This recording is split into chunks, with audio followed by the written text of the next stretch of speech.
सीतापुरा का औद्योगिक क्षेत्र राजस्थान के प्रमुख औद्योगिक क्षेत्रों में शुमार है। यहाँ के उद्योगपति इन दिनों आंदोलन की राह पर है। यहाँ पर बिजली की कटौती जारी है, जिसका ये उद्यमी विरोध कर रहे हैं।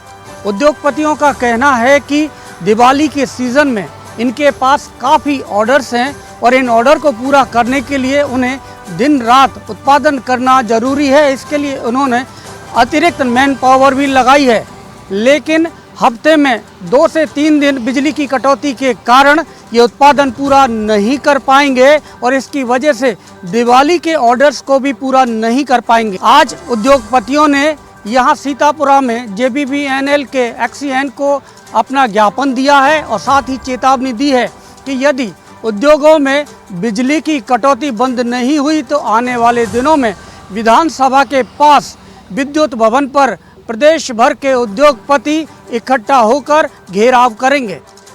शेखावाटी की 21 सीटों में से 17 सीटों पर फिलहाल कांग्रेस पार्टी का कब्जा है और यही कारण है कि एक तरफ बीजेपी लगातार इस कांग्रेस के अभेद किले को भेदने का प्रयास कर रही है। 27 जुलाई को प्रधानमंत्री नरेंद्र मोदी ने भी सीकर में जनसभा को संबोधित किया था, लेकिन कांग्रेस पार्टी अपनी जीत को बरकरार रखना चाहती है और यही कारण है कि कल प्रियंका गांधी झुंझुनू में एक किसान सम्मेलन को संबोधित करेगी। पूर्व केंद्रीय मंत्री किसान नेता स्वर्गीय सीसराम ओला की मूर्ति का अनावरण करेगी और इसके साथ ही जनसभा को संबोधित किया जाएगा। कांग्रेस पार्टी के सामने बड़ी चुनौती होगी कि इस जीत को बरकरार रखा जाए। आगामी विधानसभा चुनावों के मद्देनजर कठूमर सीओ सर्किल क्षेत्र के बहतूकला कठूमर खेड़ी थाना पुलिस ने जगह जगह गांव जाके कस्बों में बाजारों में जाकर भयमुक्त मतदान को प्रेरित करने के लिए फ्लैग मार्च निकाला गया। आज फ्लैग मार्च के दौरान कठूमर एसडीएम सुनील झिंगोनिया, सीओ कठूमर अशोक चौहान, नायब तहसीलदार लक्ष्मण गुप्ता, नगरपालिका खेड़ी ईओ देवेंद्र जिंदल, कठूमर ईओ सुनील बैरवा, थाना अधिकारी महावीर प्रसाद, बहतूकला थाना अधिकारी रामस्वरूप और कठूमर थाना अधिकारी सुरेंद्र शर्मा सहित सीआरपीएफ के सहायक कमांडेंट जयसिंह के नेतृत्व में फ्लैग मार्च निकाला गया।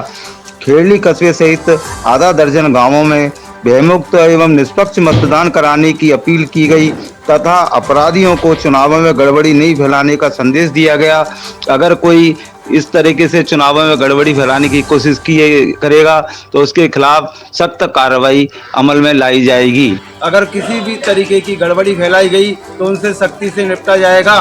इसको लेकर पुलिस पूरी तरह से एक्शन मोड में है और लोगों को पूर्ण विश्वास के साथ निष्पक्ष और निर्भय होकर मतदान करने के लिए प्रेरित कर रही है।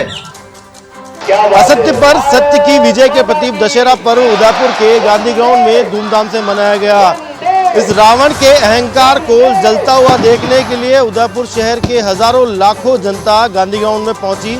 शोभा यात्रा के बाद गांधी ग्राउंड में पहुंचे श्री राम, लक्ष्मण और हनुमान का यहां पर तिलक किया गया, जिसके बाद सबसे पहले उनकी लंका जलाई गई। लंका को हनुमान ने अपनी पूंछ से जलाया तो वहीं श्री राम ने रावण की नाभि में तीर मारकर अहंकारी रावण का वध किया।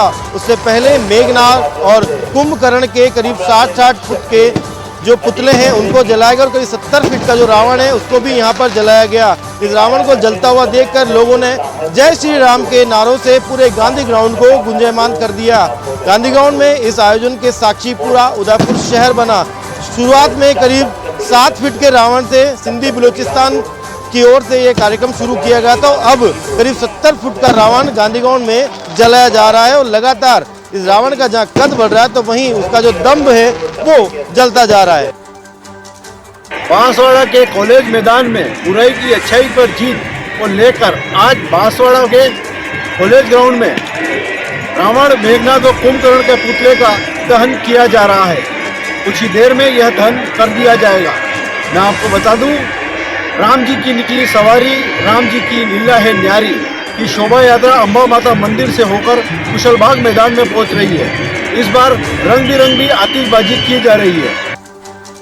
विधानसभा चुनाव को लेकर आदर्श आचार संहिता की पालना कराए जाने को लेकर भरतपुर जिले में विशेष जांच अभियान चलाया जा रहा है, जिसके तहत FST वेयर की टीम ने एक गाड़ी से 23,75,000 रुपए की नकदी बरामद की है।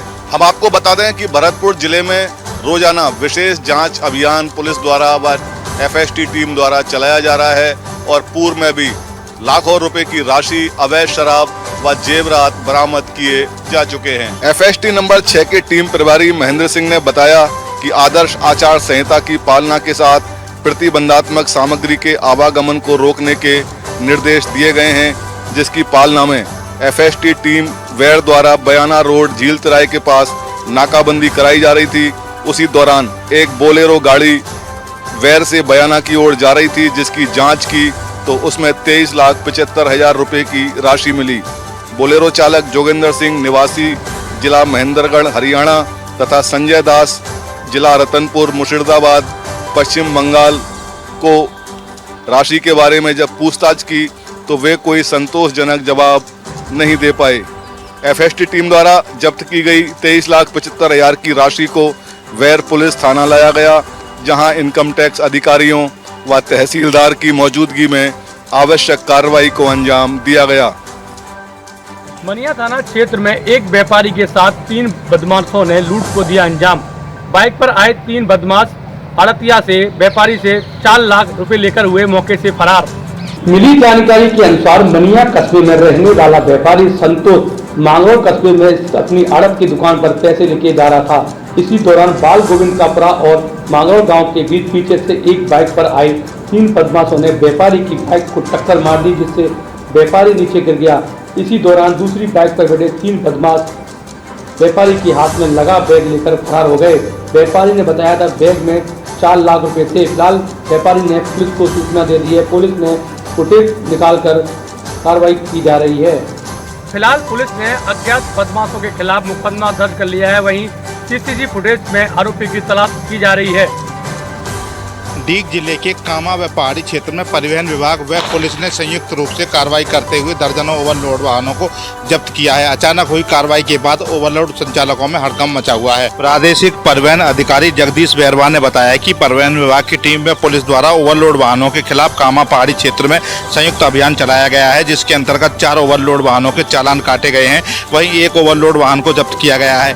परिवहन विभाग और पुलिस की अचानक हुई कार्रवाई के बाद ओवरलोड संचालकों में हड़कंप मचा हुआ है। कार्रवाई के वजह से ओवरलोड संचालक सड़कों पर कहीं नजर नहीं आ रहे हैं। आरटीओ बैरवा ने बताया कि आज की कार्रवाई के अलावा कल जुराड़ा थाना क्षेत्र में भी कार्रवाई करते हुए 12 ऑटो को सीज किया गया था। आगे भी यह कार्रवाई जारी रहेगी। फिलहाल परिवहन विभाग व पुलिस द्वारा ओवरलोड वाहनों को पकड़कर जुर्माना वसूलने की कार्रवाई की जा रही है। अब देखना यह है कि यह कार्रवाई कितने दिन चलती है और ओवरलोड वाहनों पर अंकुश लगता है या नहीं।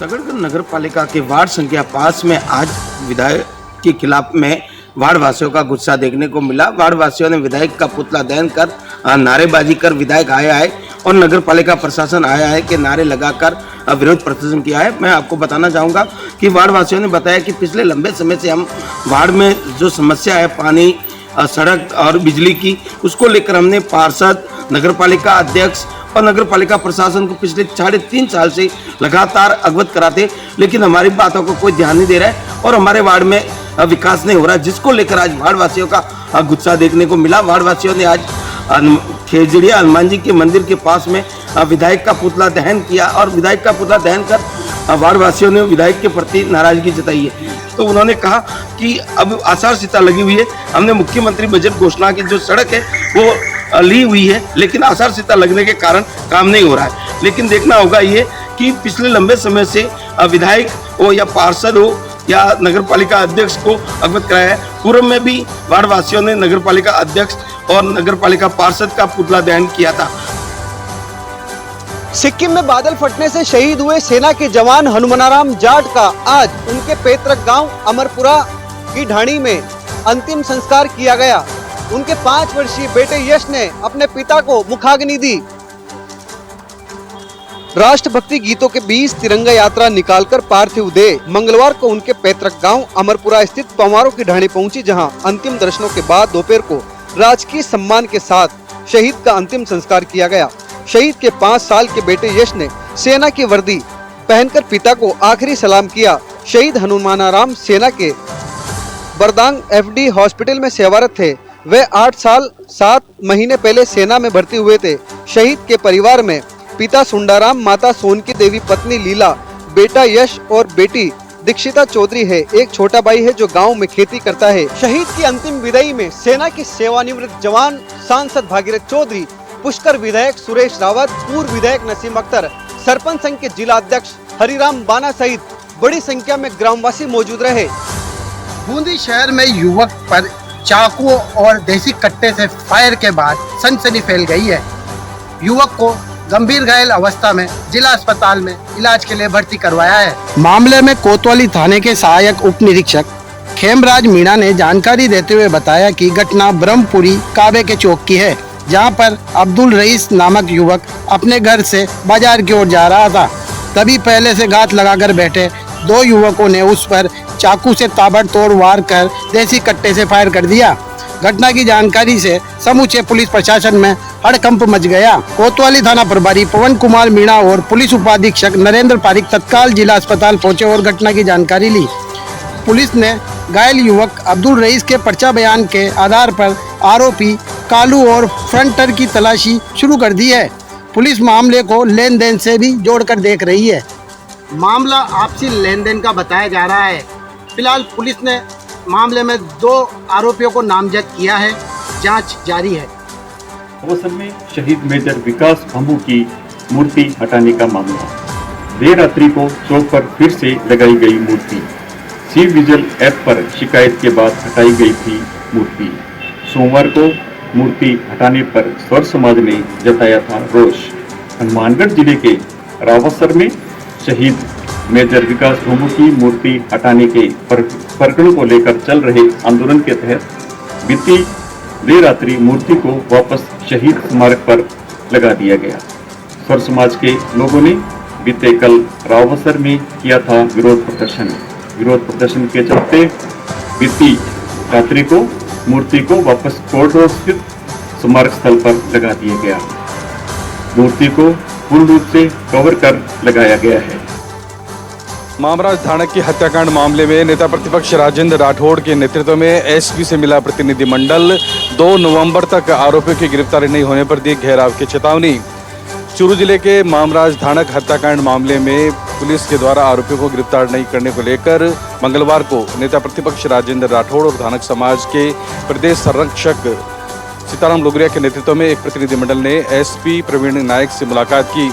इस दौरान राजेंद्र राठौड़ ने आरोपियों की गिरफ्तारी नहीं होने पर नाराजगी जताई और 2 नवंबर तक आरोपियों की गिरफ्तारी नहीं होने पर कलेक्ट्रेट के घेराव की चेतावनी दी। इस अवसर पर सीताराम लुगरिया ने बताया कि अभी तक समझौता है वो भी लागू नहीं किया गया है और समझौते के तहत जो क्षतिपूर्ति राशि थी वो भी प्रशासन की ओर से नहीं दी गई है और ना ही 2 कैटल शेड जो आश्रित है उनको दिए गए हैं।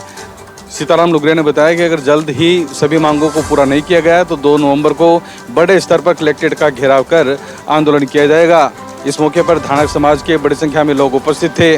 आपको बता दें, चूरू के निकटवर्ती गांव बूटिया में मामराज धानक का शव मिला था, जिसके बाद पहले एक अलग रिपोर्ट दर्ज हुई थी और बाद में परिजनों की आपत्ति पर हत्याकांड का मामला दर्ज हुआ और मोर्चरी के आगे धरना प्रदर्शन किया गया था। हलकी प्यास बुझाने के प्रयास में शहर के बीच बने एक मकान के हौज में गिरा पैंथर शावक वन विभाग ने रेस्क्यू कर जंगल में छोड़ा। कांकरोली के कुंभानगर इलाके में पानी की तलाश में भटकता पैंथर शावक हौज के पानी में गिर गया। हौज में छटपटाते हुए शावक को देखकर मोहल्ला वासियों ने इसकी सूचना वन विभाग को दी। जहां वन विभाग की टीम मौके पर पहुंची तो शावक हौज के पानी में जान बचाने के लिए संघर्ष कर रहा था। ऐसे में वन विभाग की टीम ने शावक को निकालने के लिए एक बड़ी टहनी हौज में डाली। शावक धीरे धीरे टहनी के सहारे ऊपर चढ़ा और बाहर निकलकर जंगल की तरफ भाग गया। बताया गया कि कुंभानगर के आसपास पहाड़ी इलाका होने से वहां तेंदुए का मोमेंट लगातार बना रहता है। शहर में आबादी क्षेत्र के पास पैंथर का छोटा सा शावक नजर आने से मोहल्ले वासियों को आशंका है कि यहां वयस्क जोड़ा भी हो सकता है। शाहबाद पुलिस अधीक्षक हेमंत गौतम के निर्देशन में आज केलवाड़ा थानाधिकारी ने एक बड़ी कार्रवाई को अंजाम दिया है। वहीं आपको बता दें कि बांसखेड़ा माल में एक युवक ने खेत पर गांजे के पेड़ उगा रखे थे, जिसकी मुखबिर से सूचना मिली थी तो पुलिस में जाब्ते के मौके पर पहुंची और वहां से एक युवक को गिरफ्तार किया है। वहीं आपको बता दें कि उस युवक से 5 किलो 700 ग्राम गांजा भी बरामद किया है। वहीं आपको बता दें कि इस दौरान कार्रवाई की जा रही है। इनसे कहीं नहीं कहीं मादक पदार्थ की तस्करी करने वालों में हड़कंप मचा हुआ है। वहीं पुलिस ने मामला दर्ज कर अनुसंधान जारी कर दिया है। टोडा रायसिंह के जंगलों में आज लहूलुहान हालत में एक युवक के शव मिलने से इलाके में सनसनी फैल गई, जिसके बाद मौके पर पहुंची टोडा रायसिंह पुलिस ने अंकुश धोबी टोडा रायसिंह निवासी के रूप में शव की पहचान की। मृतक अंकुश टोक में आर्मी की तैयारी कर रहा था। देर शाम वह अपने घर से निकला था, जिसके बाद टोडा रायसिंह के जंगलों में उसका शव मिला। शव के पास से शराब और चिप्स के रैपर भी मिले हैं। फिलहाल इस पूरे मामले को लेकर पुलिस कर रही है जांच। साथ ही सैकड़ों की संख्या में आज आक्रोशित लोग पीपली चौराहे पर जमा हुए, जिसके बाद से अभी तक नहीं हो पाया है शव का पोस्टमार्टम। हत्या के आरोपियों को गिरफ्तार करने की मांग पर अड़े हुए हैं प्रदर्शनकारी। मृतक युवक पर धारदार हथियारों से हत्या की जताई जा रही है आशंका। लगातार पुलिस समझाइश के कर रही है प्रयास। दिनों दिन रिश्तों में दरारें इस कदर बढ़ती जा रही है कि अपने ही अपनों का खून कर देते हैं। ऐसा ही मामला श्री डूंगरगढ़ थाना क्षेत्र के धीरदेश्वर चौटियान में पेश आया, जहां एक बड़े भाई ने अपने छोटे भाई की हत्या कर दी। मिली जानकारी के अनुसार पुलिस को सूचना मिली थी कि धीरदेश्वर चौटियान की रोय स्थित एक खेत में संदिग्ध अवस्था में एक युवक का शव पड़ा हुआ है। सूचना के बाद पहुंची पुलिस ने शव को कब्जे में लिया और सीएचसी की मोर्चरी में रखवाया। उसके बाद पुलिस जब जांच करने के लिए धीरदेश्वर चौटियान पहुंची तो वहां मृतक के भाई उमर राम की कुछ गतिविधियां संदिग्ध नजर आई, जिस पर पुलिस ने उमर राम को राउंड अप किया और पूछताछ की तो उमर राम ने अपने छोटे भाई प्रेमा राम की हत्या करने की बात कबूल कर ली। वही मृतक के पुत्र ने मुकदमा दर्ज करवाया है। प्रतापगढ़ जिले में आदर्श आचार संहिता लागू होने के बाद प्रतापगढ़ जिले में महज 72 घंटों में पुलिस को बड़ी कामयाबी हाथ लगी है। ताबड़तोड़ कार्रवाइयों में पुलिस को 6 करोड़ के मादक पदार्थ जब्त किए हैं। बताया जा रहा है कि पुलिस अधीक्षक अमित कुमार बुढ़ानिया द्वारा जिले के सभी थाना क्षेत्रों में नाकाबंदी के दरमियान बड़ी खेप में मादक पदार्थ और शराब की जो खेप पकड़ी है उनकी कीमत 6 करोड़ बताई जा रही है। पुलिस अधीक्षक का कहना है कि इस कार्रवाई के अंदर पिछले विधानसभा क्षेत्र के मुकाबले 30 गुना ज्यादा कार्रवाई की गई है।